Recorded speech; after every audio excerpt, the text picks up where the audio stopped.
How's it going, everybody? This is Troy Pryor, founder of Creative Cypher, and here hosting on behalf of Real Chicago. We've got an amazing guest with us here today.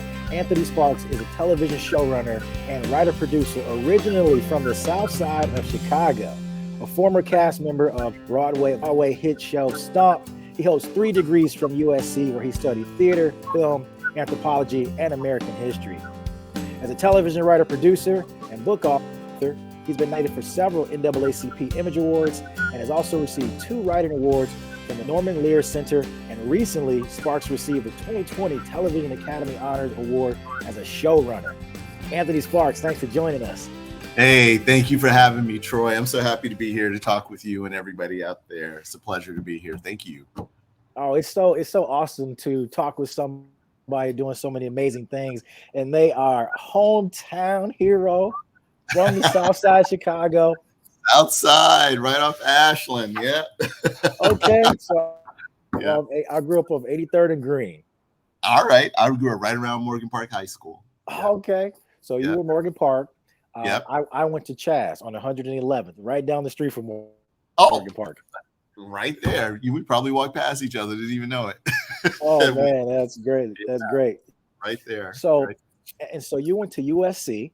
Yep. I've got a lot of family that went to USC. When I was playing at U of I my last year, right before I graduated, we went to the Rose Bowl, played USC. It did not end up too well for us on the blind eye side. But what year was this? What year was cousin, this would have been either 2007 or 2008, one of those last years there. But I say all that to say my family, that's all LA, that went to USC, we're always jabbing back and forth. Yeah, I had a lot of high school friends who went to Illinois, obviously, and stuff like that. But yeah, I was that kid who just at that time when I came along in the 90s, there weren't a lot of people leaving Chicago to go to school in Los Angeles, So I felt like I was like Dorothy in the Wizard of Oz, just sort of going on my own adventure, And fortunately, it worked out. Took a while, but it was a big step out on faith when I left South Side Chicago and was like, I'm going to Los Angeles. I'd never been to California before. Wow. So that's a huge leap of faith. So many folks jump out. I had never even seen it, but my mother, God rest her soul, she had always raised me to think of college as an adventure. And so to me, I was like, well, I've never been there. And it's one of the centers of what I want to do, at that time, beginning as an actor. And the program was a great program, is a great program. And in the School of the Dramatic Arts at USC, and they welcomed me with open arms. And so I came on out here, and started that journey. It's a crazy journey. Awesome. We're going to talk about that word specifically, journey, because there is no one way, no one blueprint. No matter how much advice someone gives you, you got to find what works for you. Let's talk about that journey. What was that actually like, leaving the South Side and being being on the West Coast? I know the weather was a lot different for sure. The weather was a lot different. My blood thinned real fast. I'm a wimp. I don't know how I made it through Chicago winters. When I go back, I'm like, oh my God, how did I do this? But I am, a Chicago South Side kid through and through, vis-a-vis my family from Mississippi, like many people. And my mom, I did well in school. I went to Whitney Young High School, for academic center, and then the high school. So I am a proud Dolphin. And that was and is such a tremendous place.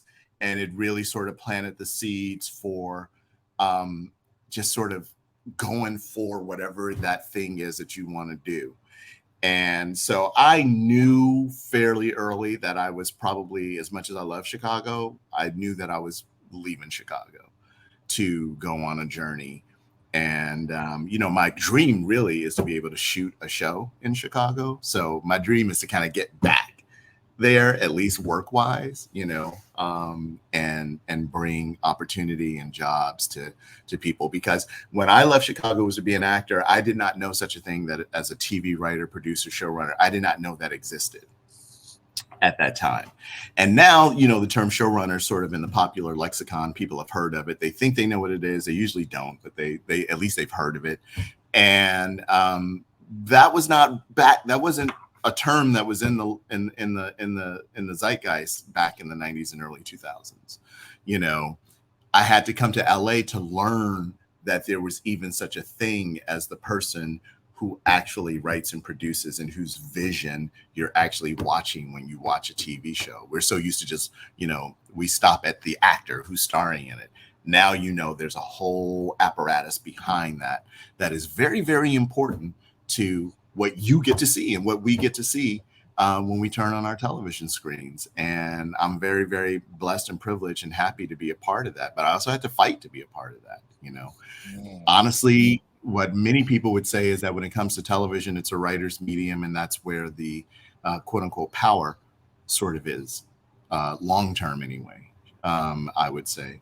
Obviously, it can be more complicated than that depending on the show, but generally speaking, those are the creative forces that the industry turns to, writer, producers, and showrunners to create television.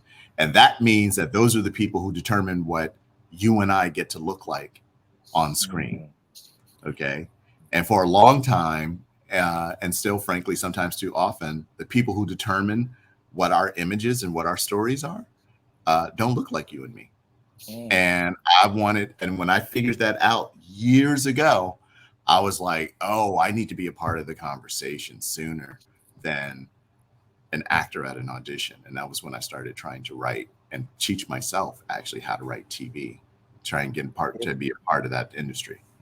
It is amazing to hear you say that. First of all, I feel like somebody sent you my notes, because no, I'm looking at my notes right now, and I'm like, okay, well, he answered that. He addressed that topic. We got that one covered. Well, I can go into more details. I mean, I kind of gave you the Reader's Digest version. Yeah. There's a lot of pain and tears involved in, being this young, I'd done a lot of theater at Whitney Young, and I had been blessed to sort of have these colleges that were very interested in me coming to their college to do theater, places like Carnegie Mellon and Northwestern, and it was hard to say no to Northwestern University. I mean, that's a major, university, but the journey that I knew I was going to go on, I knew meant that I was eventually going to at least try leaving Chicago and going where the center of the business is and was.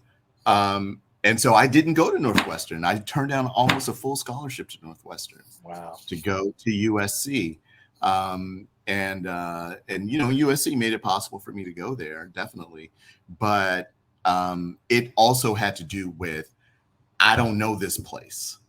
And I need to know what else is out there in the world. And my mom, God bless her, was like, go. She didn't try to hold me back. I don't think she knew I was going to go as far away as I did, but she definitely stood behind me every step of the way. And so it was a learning. So when I was in college, not only was I in college, getting educated, getting higher education, but I was also just on this life journey of like, what is this place? Hollywood. How does this industry work? I used to hang out at the film school. I used to hang out at the drama bookstore. I used to, I would literally just go in there and basically pitch a tent and sit there because I was broke and didn't have any money, and would read their books like I was in a library, for 8 hours. I would go and just sit in bookstores and at the TV film section, just trying to feed myself, because I was just a little poor Black boy from Southside Chicago who had a piece of talent to offer and was training that talent. But it was a journey. It was the beginning of a journey, which eventually took me to New York City and then back to LA. Yeah, and that's why I mentioned that earlier, that there's no one way, no one blueprint. You talked about sitting outside, reading all of the books, and just soaking up that knowledge. Yeah. That's a powerful thing for a lot of those that are reading and are watching this right now that are on that trajectory that, Mhm. talk a little bit about why it's so important to not wait on opportunities, to be able to go out and try to create your own.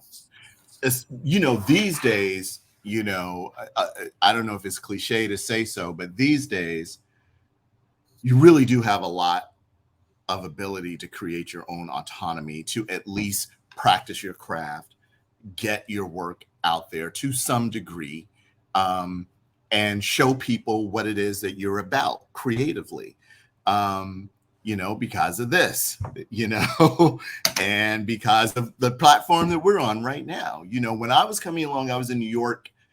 I was an actor who wanted more. I was working. I was in Stomp, so I had a full-time job making my life, my living from theater at the age of 23. That's incredible looking back on it.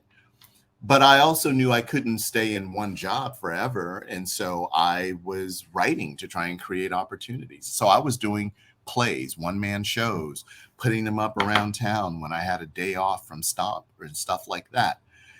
If I were coming along today, I might not do it that way. I might be making a web series. I might be, a content creator on TikTok or whatever it is, that people are doing. I'm seeing some people, the NAACP Image Award people started giving out like best internet personality this year because there are so many brothers and sisters out there who, I got to be honest with you, like they're like a TV show to me. I wait for them to post their funny sketches and the characters they've created.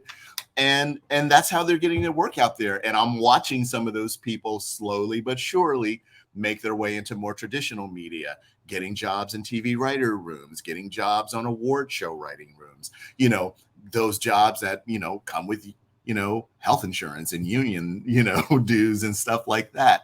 And eventually those people can build. I mean, so, that whole space gave us Issa Rae.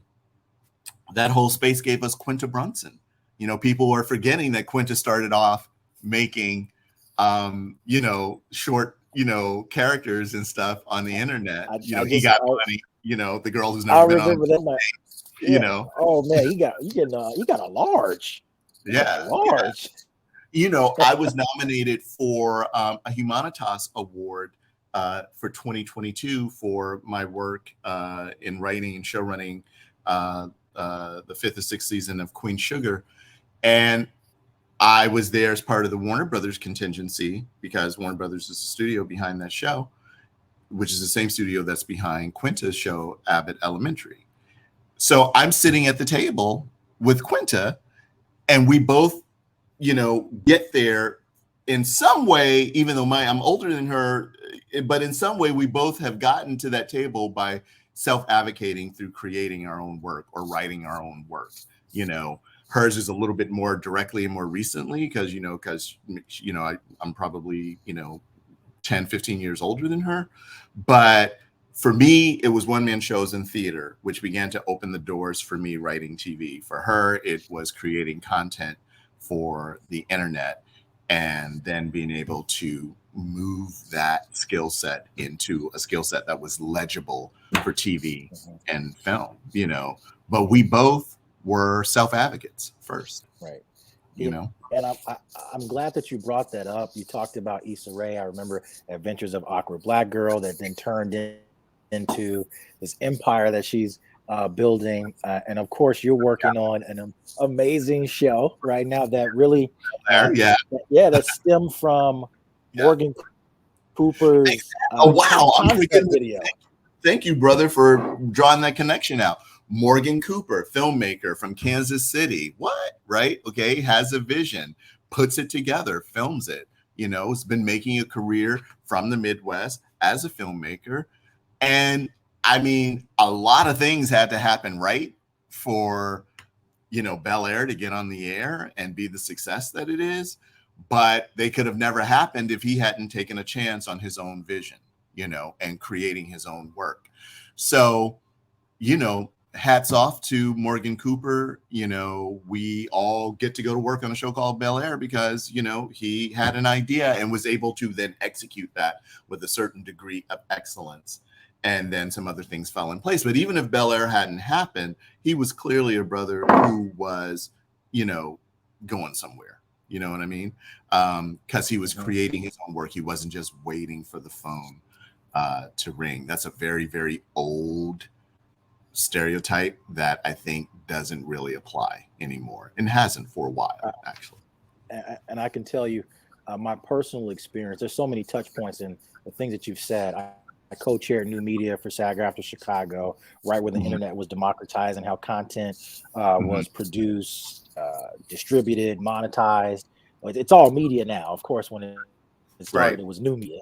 But you could see the groundswell of creators, and in my lane, actor performers that were not waiting for the casting director to call them back. And I know from personal experience, I can remember sitting at the SAG office in Chicago, waiting for a callback for a project. I had gone through the director session and everything, and I just found myself staring at the phone.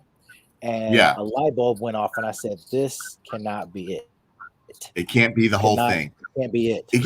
It can be a part of the journey, because obviously, if you have an opportunity to be a part of some big studio film or TV show or project and things like that, no one's going to say no to that opportunity. But if you are a creative person truly, and you're not in this just trying to be famous, okay, I don't have nothing to say to people whose goal is to be on, Real Housewives or whatever, great big franchise. God bless you if that's your journey. I don't know anything about that. I know about people who want to be actors, writers, directors, producers, who have put in the work to learn what it is that they're doing, and then are, going from there.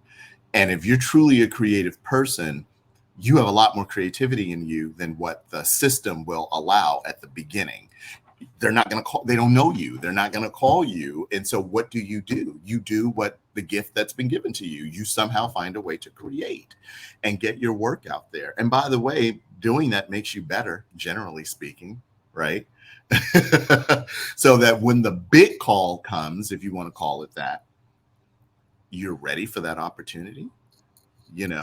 When I got to finally become a showrunner, I sometimes not cry, but feel sorry for some of the people who become showrunners really fast, because you skipped over learning a lot, and you're in a much more precarious position if you became a showrunner or a TV show creator really quickly.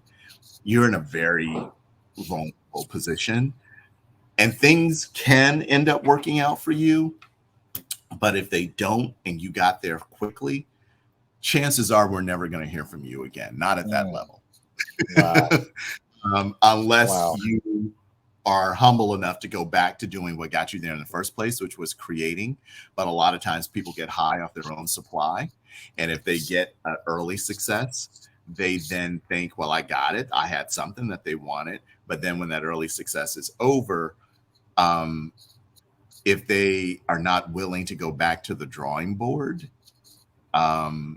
they can, sort of disappear from the landscape a little bit. I'm hearing that it's wise to understand that it's a process, and then just things aren't happening as quickly as you'd like them to. This is an amazing opportunity to soak up a skill set and refine your tools, so that when that opportunity does come, you're not only prepared for it, but you can appreciate it and be grateful.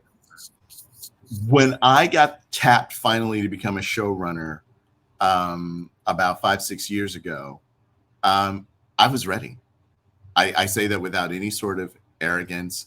I was ready. Like any person, you're going to have butterflies when you step into a big new role. I did as well. But I knew that I had the skill set. I knew that I was ready to go. And there's things that I can't control, that I couldn't control how they were going to go, but I knew that I could show up to the table ready because I had paid my dues. I had been in the trenches. And what I'm finding now when I talk on panels and stuff, sometimes people used to say to me, I want to be a TV writer, producer. How do I get started after the panels, to me and my colleagues? They don't say that anymore. They say, how can I become a showrunner? I'm like, do you realize that what you just did was basically say to I don't know if I can be highfalutin enough to say you basically just said, I want to skip over everything I need to learn and be on the cover of the magazine. Mm-hmm. And you don't know that that's what you're saying when people say that. So I would say that it's good to spend time on other people's shows. It really is. Frankly, get paid to make mistakes on somebody else's show. There you go. You know, so that if and when you get your shot for your show, oh, that didn't work, that did work, do more of that, do less of that. I liked how that person ran their show. I don't like how that person ran their show. Don't do that, that sort of thing. Because it's very high stakes when you get into that chair, and there's no guarantee that you're going to get multiple shots, especially as people who have been traditionally marginalized. If we get a shot, a huge shot, they don't often give us 3 and 4 shots, like our white brothers and sisters sometimes get, so when you get to that chair and you look like us, you need to be ready as you can be. You've got to be ready. And I'm glad that you brought that up, because we briefly touched on it a little bit earlier in the conversation when we talked about the disparity or lack of inclusion in certain spaces. So we talked about that. How does it make you feel to be in a role as the showrunner, qualified, prepared, but as a man of color, where you may not see that so often? What are your feelings on that? Well, first of all, I've been blessed to be a survivor. This is actually my 20th season in television. Meaning not that I worked every season, but that I got my first TV job 20 years ago, this spring. And that was not really heard of when I started. You didn't have a career that lasted long. TV careers were like NFL careers a lot of the times. It's like you got a good 5 years, maybe 7, and that's it. I wanted a career, not a moment. And so that meant that when the hard times came, when the phone was not ringing, I had to figure out a way to hang in there till I could have a bridge to the next opportunity. So how does it feel, you asked? I feel blessed because it could have easily not worked out. Even though I believe I have talent and I have a great work ethic and I have a lot to offer, it is an industry where there are more people who want to do it than there are jobs, generally speaking. So I know talented people who it didn't work out in the way that they wanted it to. So fortunate and blessed, number one, and thankful. At the same time as I'm thankful and grateful, I know that I put in the work. And when you've put in the work, you don't have to fake the confidence. You don't have to fake it. That doesn't mean that I'm right all the time. It doesn't mean that you're going to be right all the time. It doesn't mean I'm always going to make the right decisions. But it does mean that I have earned the right to be wrong occasionally. Gifts and grace. And that I can be entrusted with a multi-million-dollar enterprise, because that's ultimately what a TV show is. TV show sounds like it's cool, it's sexy, it's glamorous, right? But ultimately, what I like to tell people, you realize that when you get a TV show or studio or network greenlights a TV show, they've essentially given you a check for between $50 and $75 million, and they go, I want 10 to 22 episodes of television after I give you this check. That's a pop-up corporation that employs 200 to 300 people. Absolutely. And I'm glad you brought that up, because for those that say, I want to be a showrunner right away, that puts it in perspective. Yeah. This ain't Monopoly money. This ain't for play. Oh, I know you from Chicago. He says not for play. And so if you come to that, what is a weird hybrid of a creative and a business / managerial position, we come to that, generally speaking, as creative people. as kooky creative people, right? Who just like, people talk to us in our heads. So if you come to this big position through your creativity, you owe it to your stakeholders and partners to let them know that you understand the importance and gravity of that position. And that's just a fancy way of saying act right. Like Right. act like your mom and daddy raised you right, And I'm gonna tell Real Chicago that should be the title. Go ahead and make that the subtitle for the interview. Act right. Yeah, act right. And oftentimes, because we have egos, creative people, you have to watch not that you can't have an ego, but you have to watch that your ego doesn't get out of control. To the degree where you act like you're the first person to ever do this. Mm-hmm. And also with an awareness that you don't want to be the last person who looks like you to do this. And I'm not saying that expectation is fair. I'm not saying it's fair, but I am saying it's real. That's the reality. And you have to negotiate your relationship with that. But on the days where you want to maybe go off on somebody, or whatever, then you have to sort of check yourself and remember, I'm not the first and I don't want to be the last. And somebody walked through this door and took some hits for me to be here. So let me do my part to be as professional, as responsible, and as, and as I can be within the contours of this particular job that I might have, so. Well, Brother Anthony, you have been dropping gems on us during this interview. This is exactly what we were hoping for. Before we wrap, I want to say thank you for your time. Thank you for your talent and everything that you're doing, the doors that you're opening up. If there's anything that you'd like to leave us with, anything coming up that you can talk about, let us know, and how we can stay, up to date on what you got going on. Well, you can find me on Twitter at Sparks Anthony, and you can find me on Instagram at Sparks Anthony. And that is sort of where you'll see things happening. I'm trying to see. I hate to be the one who's got like 5 secret projects that I'm not allowed to talk about. But I am the one with 5 secret projects that I'm not allowed to talk about. Well, you've earned that. But Bel Air is on right now, 2nd season, and having a blast, dropping those episodes week by week on Peacock. Having a great time. I worked as an executive producer on that, along with Carla Banks Waddles and all the great people and great staff on that show. And finished 6 seasons on Queen Sugar not that long ago.